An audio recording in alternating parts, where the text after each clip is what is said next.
कि सदाकत, अदालत,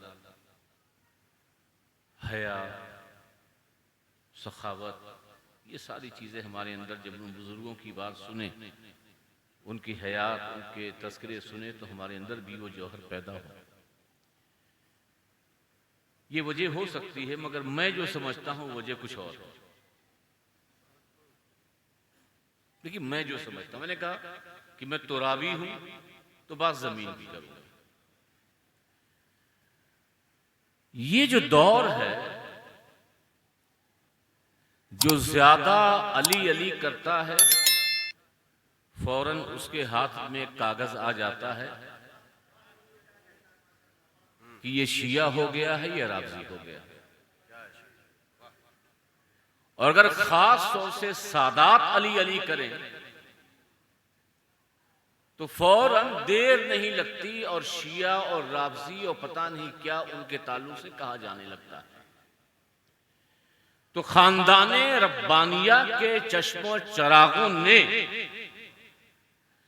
ये खुलफाए राशिदीन कॉन्फ्रेंस करके बता दिया कि हम अली अली जरूर करते हैं, और अली अली सिर्फ मिंबर पर नहीं, अगर सूली पे चढ़कर हजरत मीसद की तरह बोलना पड़े तो अली अली करते रहेंगे, मगर अक़ीदे अहले सुन्नत को कभी छोड़ेंगे नहीं। और अक़ीदा हमारा ये है कि तमाम अंबिया और मलाइका के बाद सबसे अफजल सिद्दीक़ अकबर, फारूक आज़म, उस्मान गनी, मौला अली है, मगर ज़बान पर जिक्र अली जारी रहे।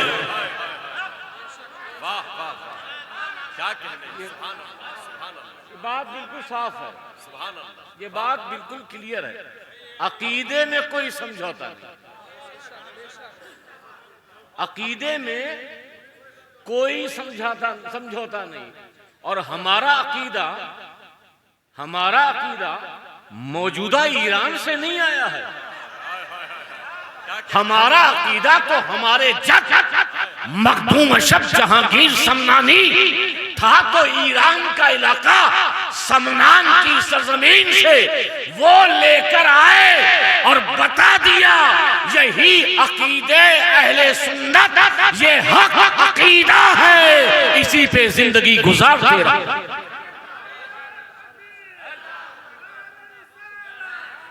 नारा कम लगाओ, बात ज्यादा सुनो। बिल्कुल, मैंने कहा कि मैं आज बात दिल की कहूंगा। तो पहले ये समझ लिए कि हमारा अकीदा वही है जो सहाबा से लेकर 1400 साल तक आज तक चला आया है। गौसे आज़म, गरीब नवाज, महबूब इलाही, हज़रत शाह अब्दुल हक मुहद्दिस देहलवी, हम शबीह गौसे जीला, मसीह मिल्लत, और ये रब्बानी शहजादगान, और ये इमाम अहले सुन्नत, कि जिन लोगों ने अकीदा दिया है यही हमारा अकीदा। ये समझ गए? तो ये जो कॉन्फ्रेंस हुई है ये बताने के लिए कि फतवा बाबा नहीं लगाना। अगर किसी जलसे में हम अली अली करें तो आप फतवा नहीं लगाना, इसलिए कि हमारा अकीदा बुजुर्गों का दिया हुआ अकीदा और उसी के मुताबिक है। और इस पर अगर कहें, बात तो कहूं, असल में नारा तो लगाना सबको आता है, मगर उस नारे के अंदर है क्या, बहुत से लोगों को नहीं पता।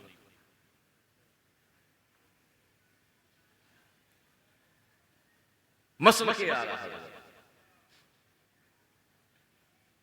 इनमें से किसी को पता है कि आला हजरत की कितनी बेटियां थी?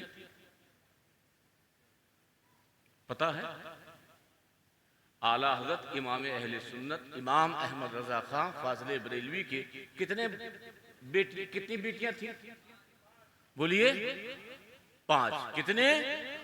सभी बोलिए ताकि याद हो जाए। कितने थे? 5। आला हजरत का मसलक क्या है वो बता रहा हूं।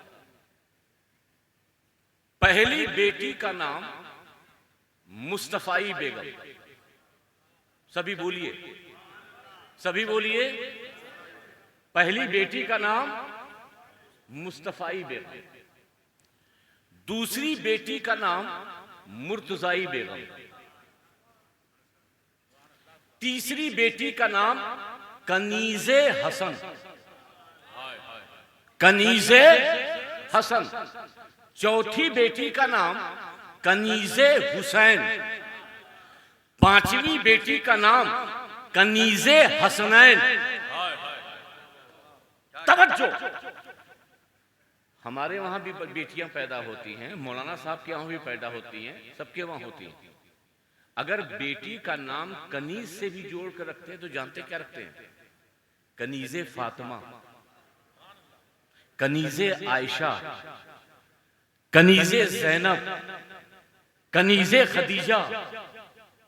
कनीज की निस्बत हजरत फातिमा की तरफ होती है, कनीज की निस्बत हजरत आयशा की तरफ होती है, कनीज की निस्बत हजरत खदीजा की तरफ होती है। मगर आला हजरत का मसलक और पंजतने पाक से मोहब्बत देखो कि आला हजरत ने अपनी बेटी का नाम रखा तो कनीजे फातिमा नहीं, कनीजे आयशा नहीं, कनीजे खदीजा नहीं, बल्कि कनीजे हसन, कनीजे हुसैन, कनीजे हसनैन। और बता दिया कि अल्लाह ने मुझे 5 बेटी दी है, और जिस तरह पंजतन में मुस्तफा है, मुर्तजा है, फातिमा है, हसन है, हुसैन है, वही अहमद रजा के जाती मसलक में बच्चों के नाम मुस्तफाई है, मुर्तजाई है, कनीजे हसन है, कनीजे हुसैन है और कनीजे हसनैन।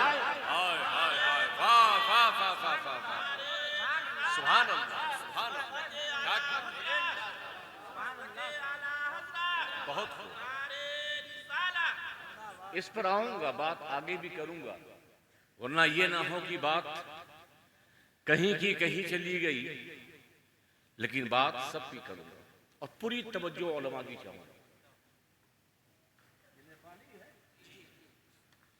कितना है? किसका है? किसने दिया? तुमने दिया? ये 5 रुपया ब्लैक है कि व्हाइट है? हैं? मैं पूछ रहा हूं सवाल। हैं? ये ब्लैक है कि व्हाइट है? अरे बोलो ना। व्हाइट है ना? आप बता सकते हैं ना मैं बता सकता हूं। ये जो इनकम टैक्स डिपार्टमेंट है वही बता सकता है कि आपकी ये नोट व्हाइट है या ब्लैक है। तवज्जो, आप इस कागज पर मत देखिए कि व्हाइट है, कहीं ब्लैक से लिखा हुआ है, ये मत देखिए। नोट 2 तरीके की होती है, एक व्हाइट होती है और एक, सभी बोलिएगा, बोलिए ना, ब्लैक होती है। हालांकि नोट में कोई फर्क नहीं होता। जैसे हिमालय माउंटेन एवरेस्ट है वैसे ही रहेगा, जैसी ये पार्लियामेंट है वैसे ही रहेगा, ये जैसी यॉर्क है वैसे ही रहेगा। कोई फर्क होता है? ब्लैक व्हाइट है, बोले फर्क होता है? नोट में कोई फर्क, करेंसी में कोई फर्क नहीं होता ना। फर्क कहां होता है? अगर आप इनकम टैक्स डिपार्टमेंट को ये नोट बता दें कि मेरे पास है, मैंने कमाया है, कैसे आई है, तो ये व्हाइट होगी। क्या होगी? बहुत तवज्जो से सुनेंगे। और अगर आपने इनकम टैक्स डिपार्टमेंट को नहीं बताया तो यही नोट क्या होगी? सभी बोलो ना, ब्लैक होगी। मजीद समझाने की जरूरत नहीं। अब आइए कुरान की आयत समझते हैं। कुल ला अस्अलुकुम अलैहि अजरा इल्लल मवद्दता फिल कुर्बा। ऐ महबूब, आप मेरे बंदो अपनी उम्मत को बता दें, ये जो आपने तबलीग की है, तौहीद की तबलीग, कुरान की तबलीग, नमाज की तबलीग, रोजे की तबलीग, हज की तबलीग, ज़कात की तबलीग, नेकियों की तबलीग, उनसे कहिए कि अगर इसकी कोई उजरत देना चाहते हैं तो इल्लल मवद्दता फिल कुर्बा, जो हुजूर ने नमाज आप तक पहुंचाई है उसकी उजरत, जो हुजूर ने नमाज अपनी उम्मत तक पहुंचाई है उसकी उजरत, जो हुजूर ने रोजा हज ज़कात उम्मत को दिया है उसकी उजरत। बहुत तवज्जो से, आप नमाज पढ़ते हैं, बोलिए, अरे बोल तो दो, पढ़ते हैं, और नमाज जब आप पढ़ते होंगे तो कबूल होती है, कुछ लोगों की नहीं भी होती होगी, ठीक? क्या जिन लोगों की नमाज कबूल नहीं होती वो अलग होती है, और जिन लोगों की कबूल होती है वो अलग होती है? दोनों एक जैसी होती है। रुकू वो भी करते हैं, रुकू ये भी करते हैं, तकबीर तहरीमा वो भी करते हैं, ये भी करते हैं, क़याम वो भी, मगर एक की नमाज कबूल और एक की नमाज कबूल नहीं। जिस तरह ये समझाने के लिए ये नोट ब्लैक और व्हाइट होती है ना, उसी तरीके से तुम्हारी नमाज भी ब्लैक और व्हाइट होती है। नमाज भी ब्लैक होती है और नमाज भी व्हाइट होती है। आप कहेंगे कौन सी नमाज ब्लैक है और कौन सी नमाज व्हाइट है? इसलिए कि खुदा ने मुस्तफा से कहा कि ऐ मुस्तफा, ऐ हबीब, जो आपने उम्मत को नमाज दिया, रोजा दिया, हज दिया, ज़कात दिया, उनसे कहें इस नमाज का टैक्स अदा करें, इस रोजे का टैक्स अदा करें, ज़कात का टैक्स अदा करें, खाने काबा का तवाफ करते हैं उसका टैक्स अदा करें। मैंने खुदा से पूछा नमाज का टैक्स क्या है, रोजे का टैक्स क्या है, ज़कात का टैक्स क्या है, खाने काबा के तवाफ का टैक्स क्या है? तो खुदा ने जवाब दिया, अरे नमाज का टैक्स ये माल और दौलत नहीं, बल्कि नबी के खानदान मौलाए कायनात की मोहब्बत है, फातिमा की मोहब्बत है, हसन और हुसैन की मोहब्बत है, उनके खानदान की मोहब्बत है। जब तक तू नमाज अदा करता रहे और इनकी मोहब्बत अदा करता रहे तो तेरी ये नमाज वाइट होगी, और अगर इनसे बुग़्ज़ रखेगा तो तेरी ये नमाज ब्लैक। बहुत आसान है।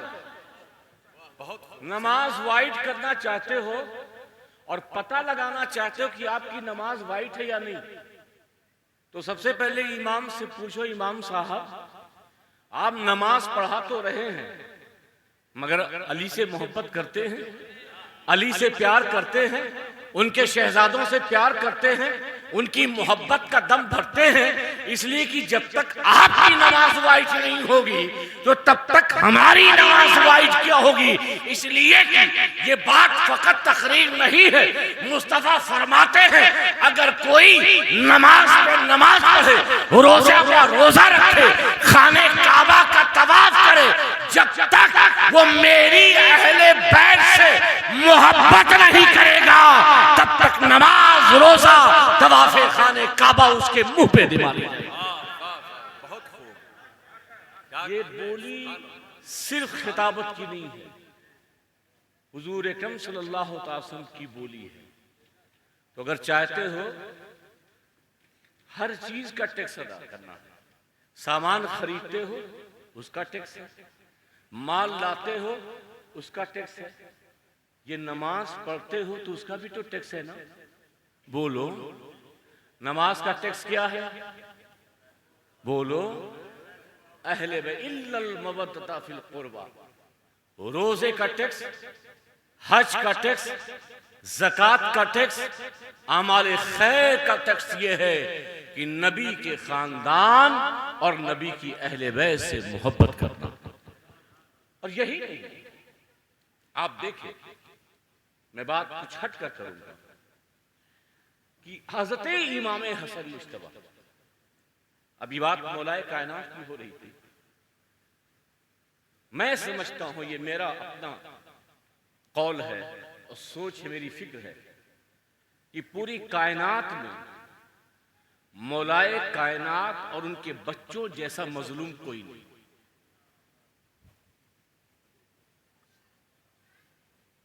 जो खलीफे वक्त दामादे पैगंबर मुस्तफा जिसके बारे में फरमाए अना मदीनतुल इल्म वालियुल बाबहा, अना दारुल हिकमत वालियुल बाबहा, मुस्तफा जिसके बारे में कहे ए अली तेरा गोश्त मेरा गोश्त है, मुस्तफा जिसके बारे में कहें कि मैं औली एक ही शजरे से, मुस्तफा जिसके बारे में फरमाए मन कुन्तु मौला फहाज़ा अलीउल मौला, वो खिलाफत की गद्दी पे है, दामादे पैगंबर है, फातिमा का शौहर है, हसनैन का बाबा है, मगर पता है उसके जनाजे में सिर्फ 4 लोग। ऐसा नहीं कि खिलाफत की गद्दी छूट गई थी, खलीफे राशिद नहीं थे। जब आपकी शहादत हुई, आप चौथे खलीफा खिलाफत की गद्दी पे थे, आप अमीरुल मोमिनीन थे, आप खलीफे राशिद थे। इलाके का मुखिया मर जाए सैकड़ों लोग आ जाते हैं, प्रधान मर जाए हजारों लोग आ जाते हैं, एमपी एमएलए मर जाए लाखों लोग आ जाते हैं, मगर मौलाए कायनात की मजलूमियत कि खलीफे राशिद है, वक्त का इमाम है, मगर जनाजा उठाने वाले सिर्फ 4 लोग हैं। दिन के उजाले में अली का जनाजा नहीं उठ रहा है, बल्कि रात के अंधेरे में अली का जनाजा उठा है। और तारीख इसे भी फरामोश नहीं करेगी कि जैसी मेरे अब्बा का इंतकाल हुआ, मेरे दादा का इंतकाल हुआ, बाबा का इंतकाल हुआ, 40वें तक गुंबद तैयार, साल भर तक मजार तैयार, मगर मौलाए कायनात वो हैं कि 250 साल उम्मत को नहीं पता था कि अली की मजार कहां।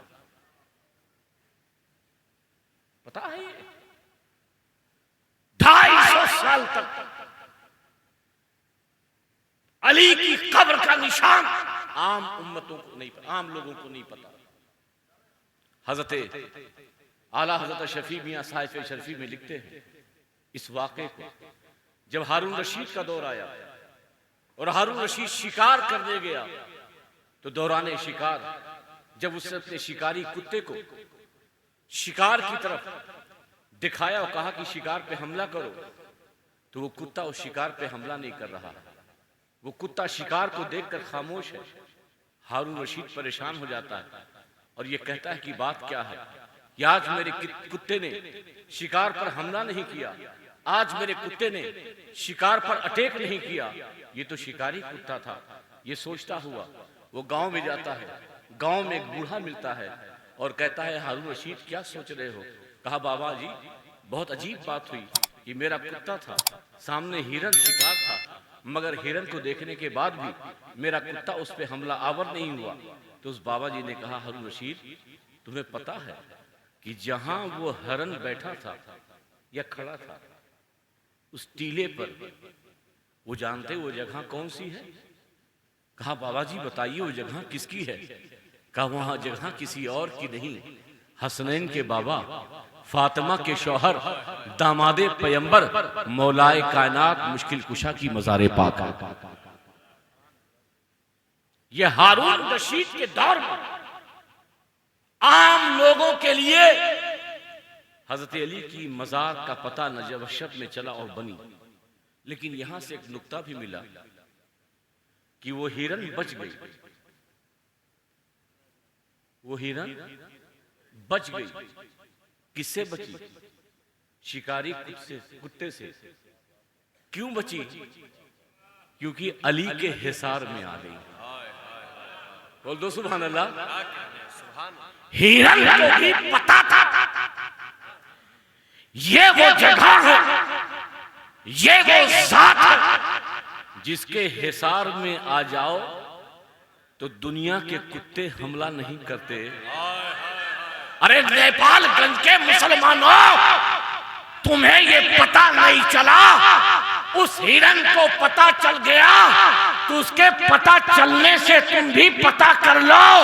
आज भी अगर यजीदी ताकतों से बचना चाहते हो तो किसी और दामन में जाने की जरूरत नहीं, अली के दामन से वाबस्ता हो जाओ, यजीदी कुत्तों से बच जाओगे।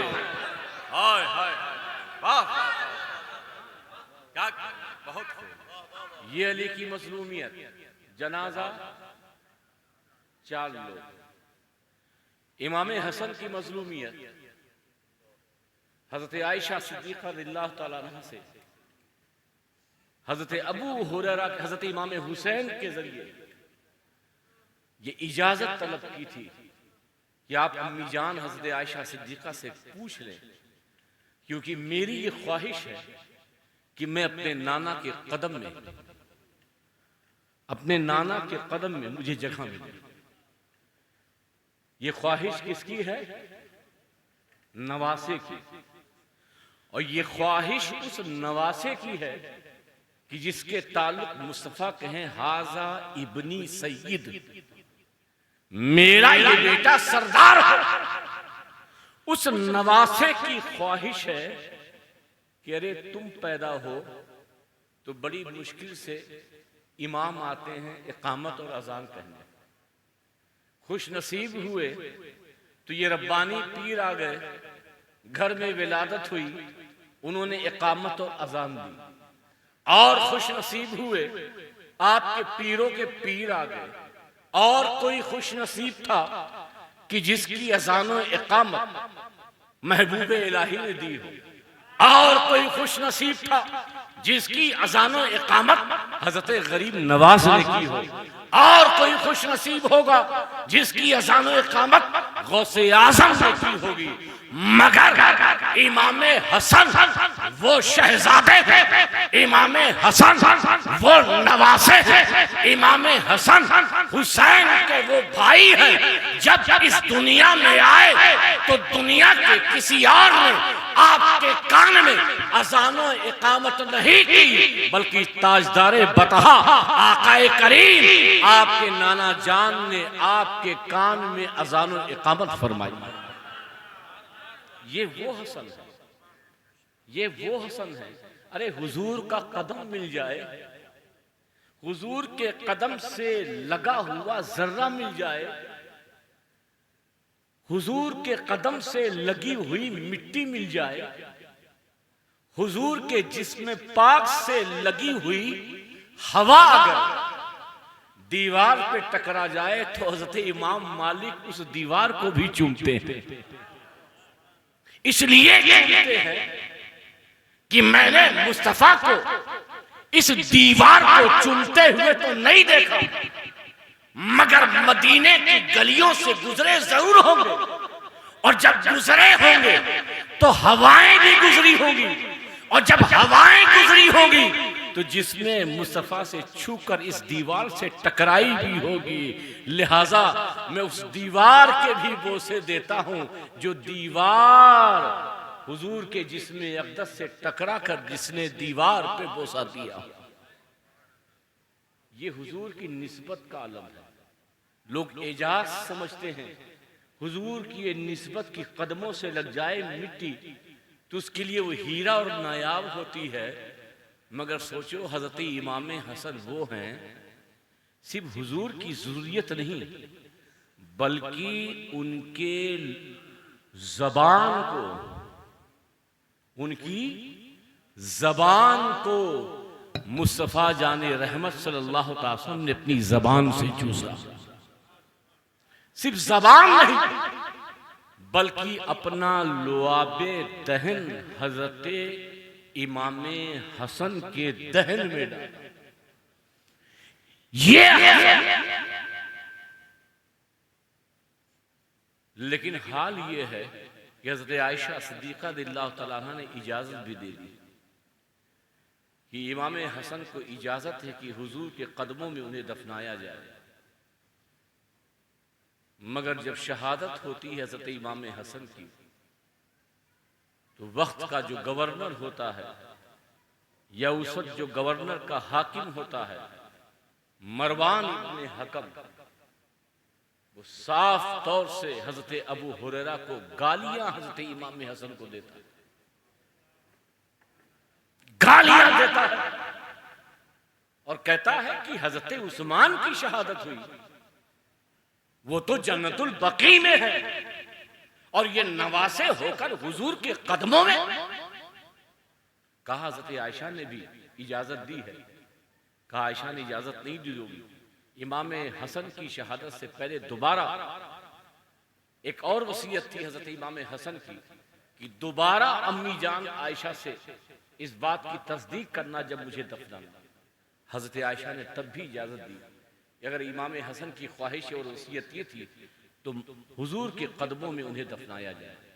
लेकिन जानते हो वो हसन जो नवासे रसूल, जो इब्ने रसूल, जो आधे से हुजूर की शबीह नजर आए, अगर इमाम हसन को देख लो तो सहाबा ये कहते थे कि हमें जब हुजूर की बहुत याद आती थी, हुजूर का तस्वुर जहनों में आ जाता था, तो हम फौरन हजरत इमाम हसन इमाम हुसैन के पास चले जाते थे और इन शहजादों को देखते थे।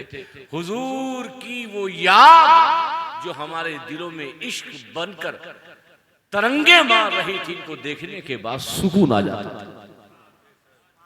वो इमाम हसन चेहरा देखो नबी याद आ जाए।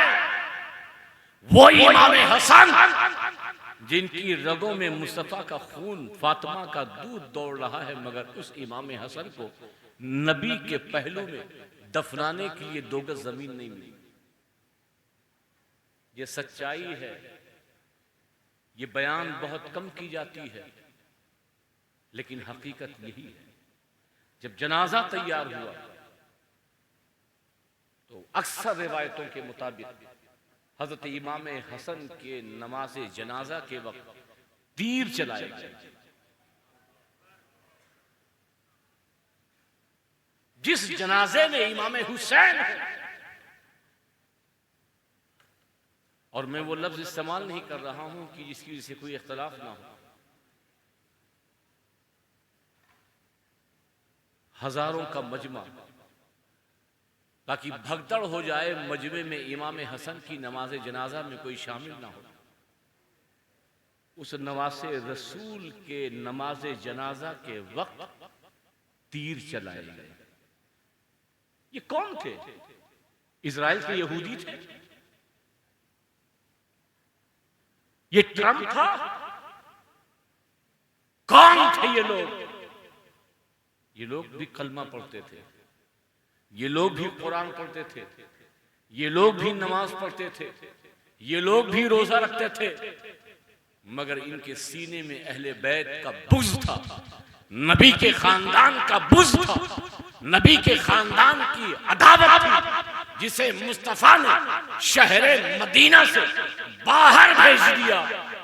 आज वही है जो इमाम हसन के जनाजे पे तीर चलवा रहा है और कह रहा है कि अगर हसन के जनाजे पे लोग आए तो तीर चलाओ और हजरत इमाम हसन को हुजूर के कदमों में दफन होने मत देना।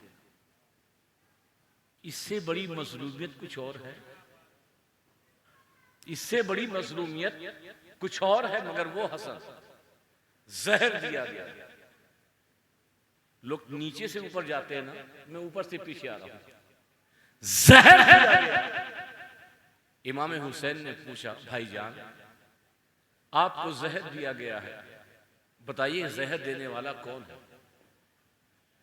हजरत इमाम हसन कई रिवायतें हैं, मगर मैं माहसल बयान कर रहा हूं कि हजरत इमाम हसन ने कहा, भाई हुसैन, जिसको मैं जानता हूं अगर वो नहीं हुआ तो तोहमत होगी, और जिसने दिया है,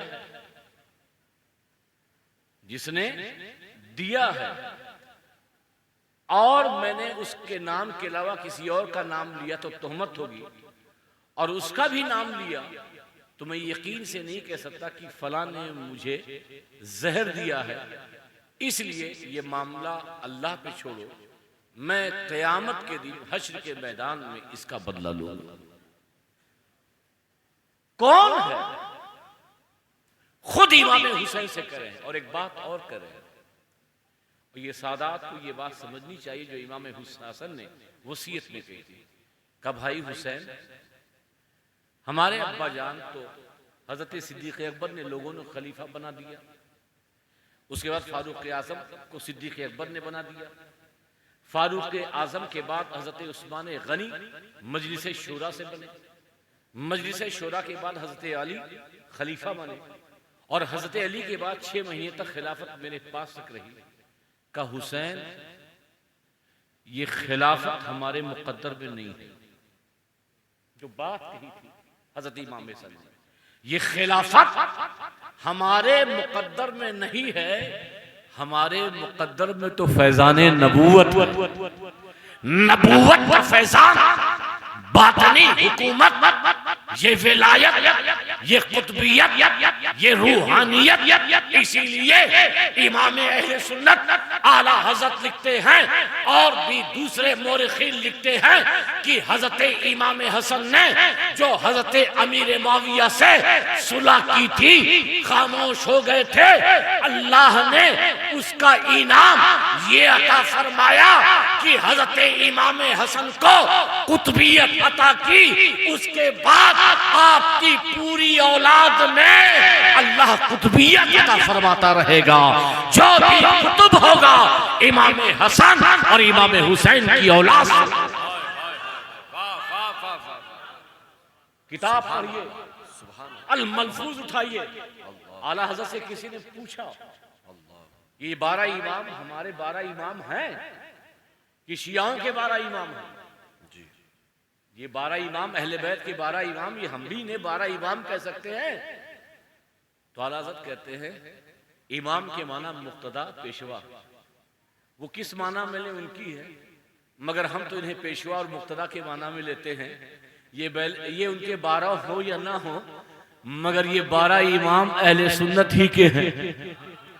फिर आगे कहते हैं, और इस बात को कहते हैं हजरत शाह, हजरत इमाम रब्बानी की इस बात पर, हजरत इमाम रब्बानी लिखते हैं, हजरत इमाम मुजद्दिद अल-फैसानी कहते हैं दुनिया को जो विलायत मिली है, अल्लाह तबारक तआला अपनी तजल्ली किसी एक खास बंदे पे करता है और उस खास बंदे के जरिए लोगों को विलायत मिलती है। हजरत अली के कल्ब पर वो तजल्ली फरमाई, और हजरत अली के माँ बाप जितने भी वली गुजरे वो हजरत अली के फैजान से, हजरत अली के।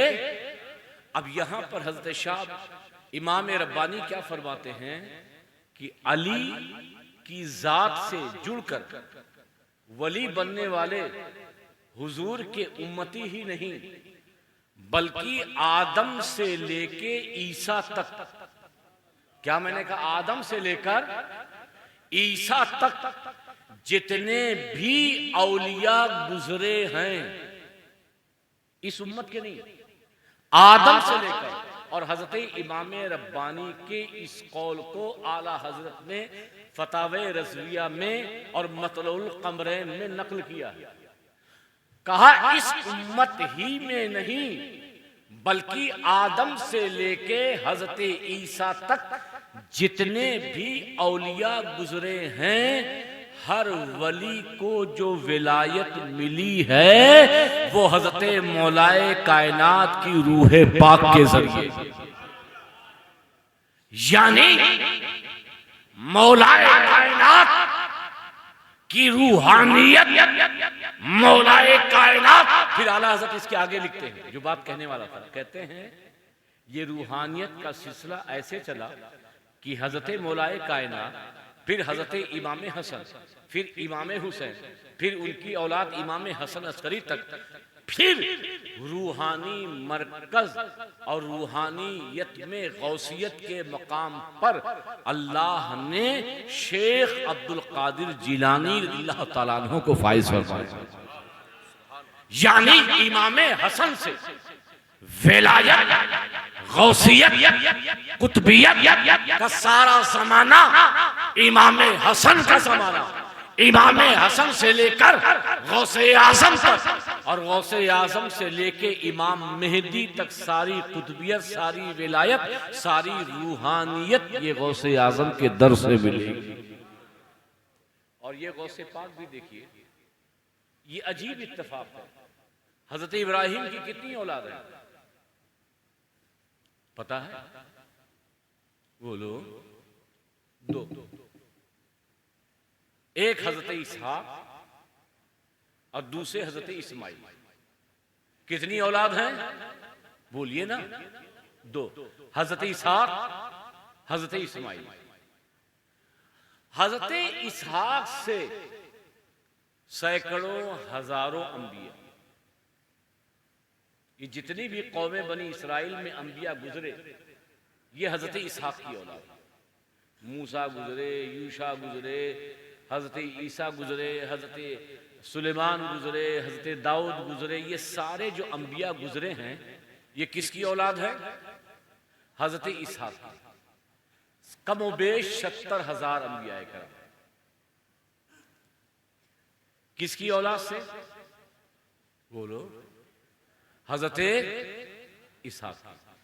और हजरत इस्माइल की औलाद से सिर्फ एक ही नबी, हजरत इसहाक की औलाद से हजारों अंबिया और हजरत इस्माइल की औलाद से एक ही नबी, वो आखिरी नबी, वो सारे नबियों का ताजदार नबी। बोल दो सुभान अल्लाह। यानी उधर हजारों, इधर एक, मगर वो एक सारे नबियों पर भारी, सारे नबियों का ईमान, सारे नबियों का ताजदार। हजरत इस्माइल की औलाद से एक, हजरत इसहाक की औलाद से 1000। ये हो गया। नीचे आ, हजरत अली की 2 औलाद जिंदा, उन्हीं की बात करते हैं। एक का नाम बोलो ना, एक का नाम बोलो ना, एक का नाम, दूसरे का नाम हसन हुसैन, हसन हुसैन। हसन की औलाद बहुत कम मिलेगी। इमाम हसन की औलाद बहुत कम मिलेगी, मगर जो भी मिलेगी वो विलायत का सरदार मिलेगी। इमाम हसन की ज़ुर्रियत गौसे आज़म, गौसे आज़म बेटे इमाम हसन जिस तरह मुस्तफा तमाम अंबिया के सरदार इमाम हसन अली के 2 बेटे, मगर उन 2 बेटों में इमाम हसन के 2 बेटे, एक बेटे बगदाद का गौसे आज़म, और जब क़यामत आएगी तो उसी का बेटा इमाम मेहदी होगा, जिसके आगे सारे औलिया अपनी गर्दनों को झुकाएंगे। कमाल देखो, इधर हाले इब्राहिम में हजरत इस्माइल की औलाद में हुजूर, और इधर हजरत अली के 2 बेटों में, और इमाम हुसैन में जाओगे गिनते रहो, इमाम ज़ैनुल आबिदीन, इमाम बाकर, इमाम जाफर, इमाम मूसा कासिम, इमाम अली, इमाम तकी, इमाम नकी, ये सब इमाम हसन अस्करी। कहीं गरीब नवाज मिलेंगे, कहीं मखदूम सिद्दा मिलेंगे, ज्यादातर आपको औलिया किराम हुसैनी मिलेंगे, हुसैनी मिलेंगे। ये गरीब नवाज हुसैनी, मखदूम सिन्ना हुसैनी, और आप लोगों का ये भी हुसैनी, बंदा नवाज के सुधराज हुसैनी, हजरत बारह सैयद आले रसूल हुसैनी। तो ये सारे वली है वली, मगर इमाम हसन की एक ही औलाद गौसे आज़म जो सारे वलियों का सरदार। ये अजीब इत्तेफाक है। हजरत इमाम हसन और इमाम हसन पैदा हुए तो नाम किसने रखा?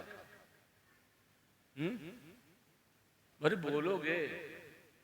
हुजूर, हुजूर ने नाम रखा। अली ने चाहा हर्ब रखूं, मगर हुजूर ने कहा हसन रखो। क्या कहा?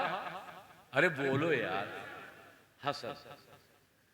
उलमा लिखते हैं हसन से पहले ना तो हुजूर के दौर में और ना ही दौरे जाहिलियत में रूए जमीन पर किसी का नाम हसन था। किसी का नाम, पहला नबी के नवासे का नाम हसन जमीन पर। अब आगे उलमा लिखते हैं कि जब हजरत अली ने पूछा कि बेटे का नाम क्या रखूं, तो हुजूर रुके और गैर से खबर आई कि अल्लाह ने हुक्म दिया है इसका नाम हसन रखा जाए। उलमा कहते हैं कि ये हसन दुनिया में किसी का नाम नहीं था। ये हसन आसमान में किसी का नाम नहीं था। ये हसन जन्नत के नामों में से एक नाम था। बोलो सभी लोग सुभान अल्लाह। हसन कहां से आया? कहां से आया? जन्नत से। तवज्जो, इल्मी नुक्ता। हसन कहां से आया? जन्नत से। फिर सवाल हुआ कि अगर ये नाम जन्नत में था तो क्या किसी पत्ते का नाम था, किसी नहर का नाम था, किसी चौखट का नाम था, या किसी सड़क का नाम था, या किसी दरख्त का नाम था?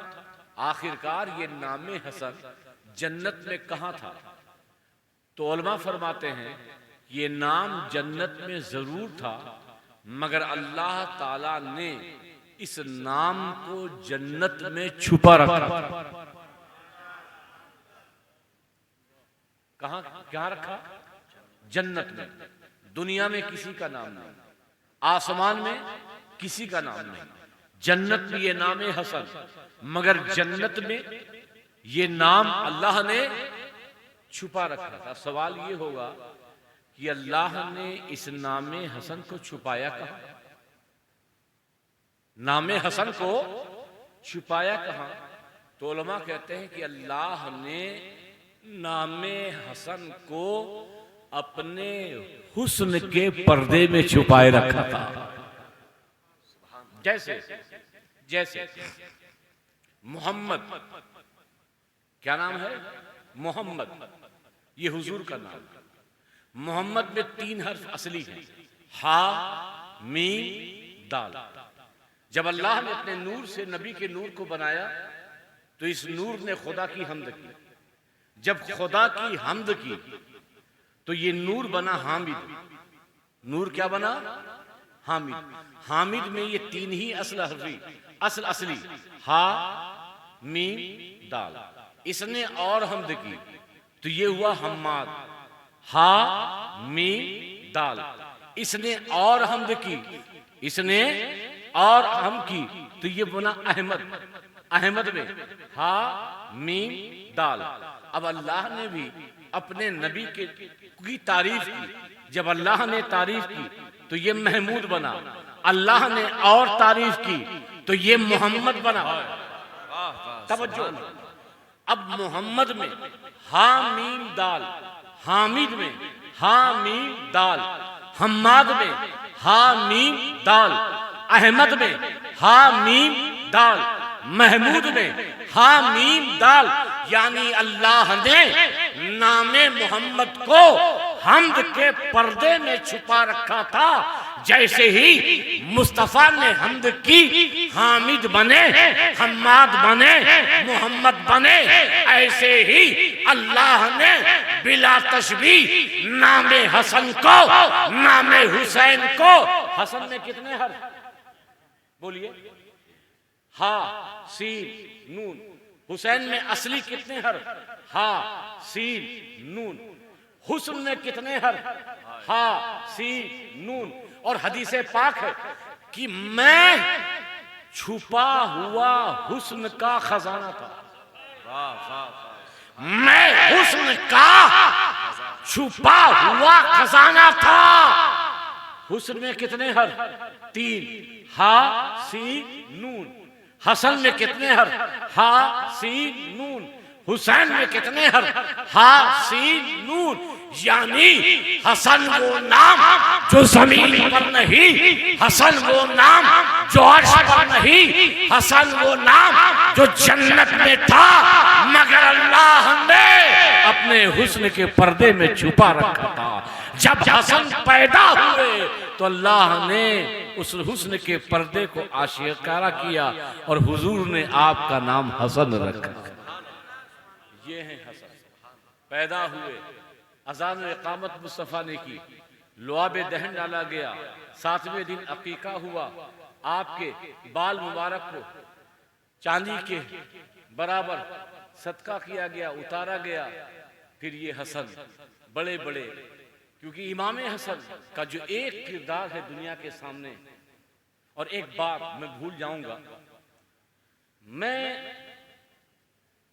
इस हदीस को पढ़ने के बाद,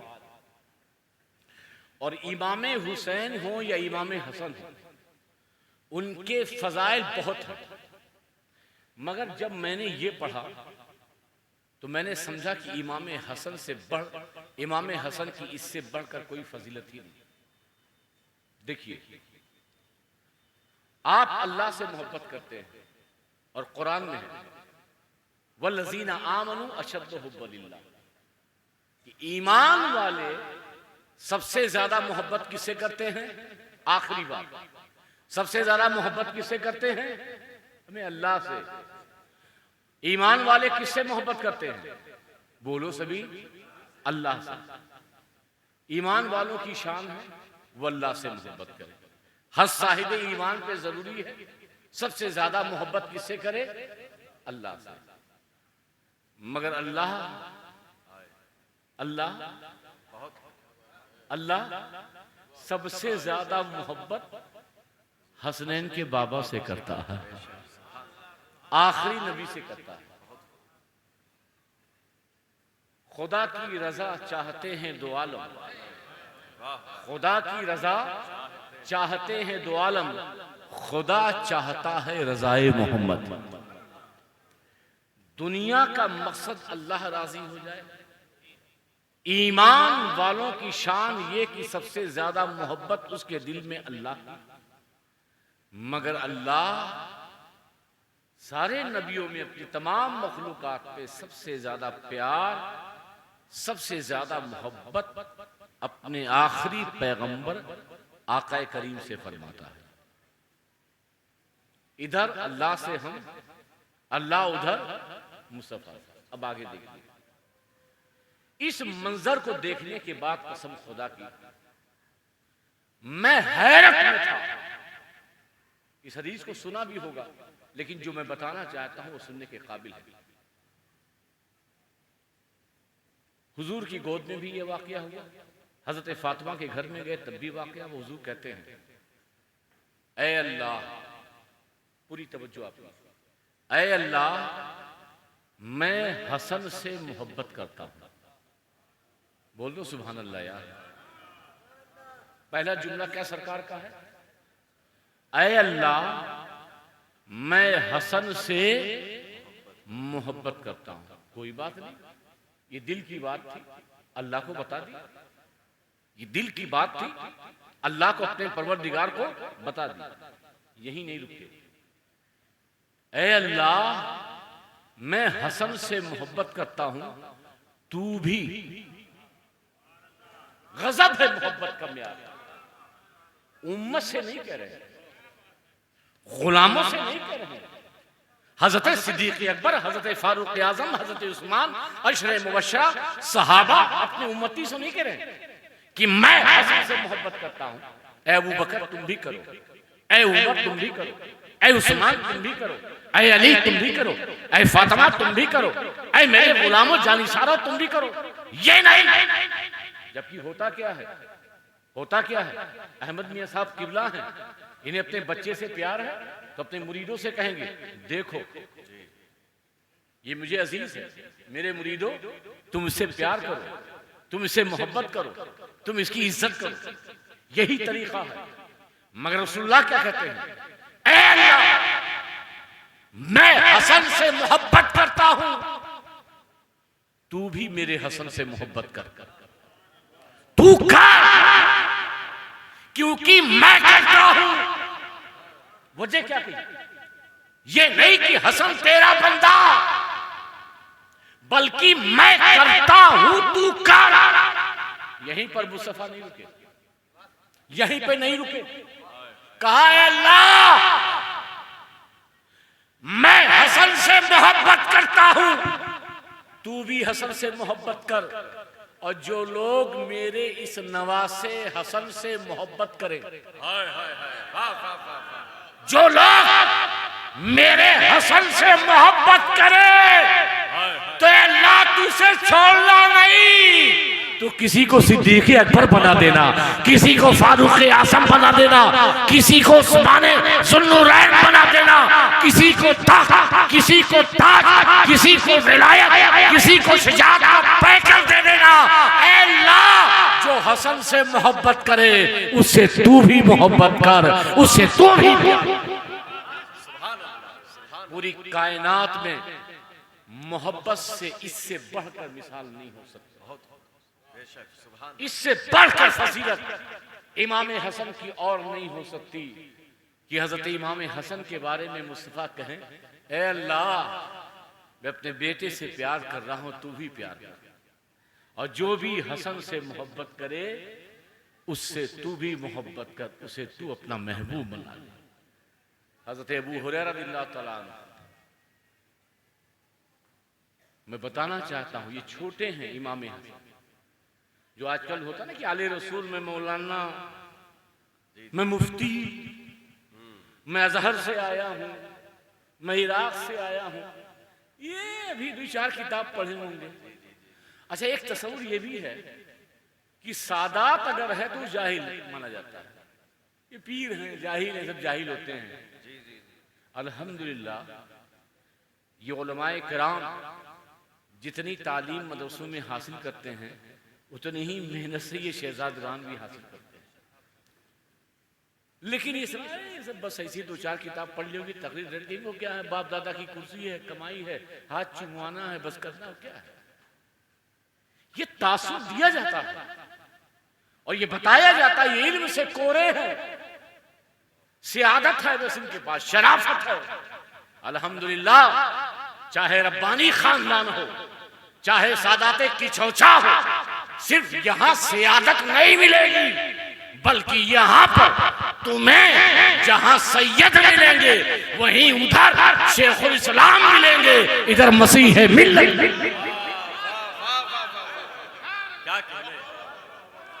साफ बात है। हजरत अबू हुरैरा 5000 से ज्यादा अहादीस के रावी, 5000 से ज्यादा अहादीस के रावी। आखिरी बात, वक्त हो गया है। इमाम हसन मदीना शरीफ आए, बहुत बूढ़े थे हजरत अबू हुरैरा, हजरत अब्दुल्लाह इब्न जुबैर थे। आप गए दौड़कर और घोड़े की लगाम पकड़ी।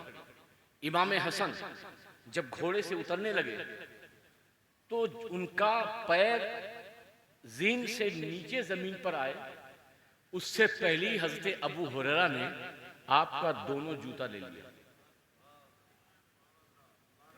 ये हजरत अबू हुरैरा 5000 से जायद अहादीस के रावी सहाबी रसूल हजरत अबू हुरैरा जूता लिया और अपना अमामा उतारा। ऐसे अमामा उतारा और उतारने के बाद अमामे से हजरत इमाम हसन के नालैन की गर्द झाड़ रहे। बोल दो यार सुभान अल्लाह।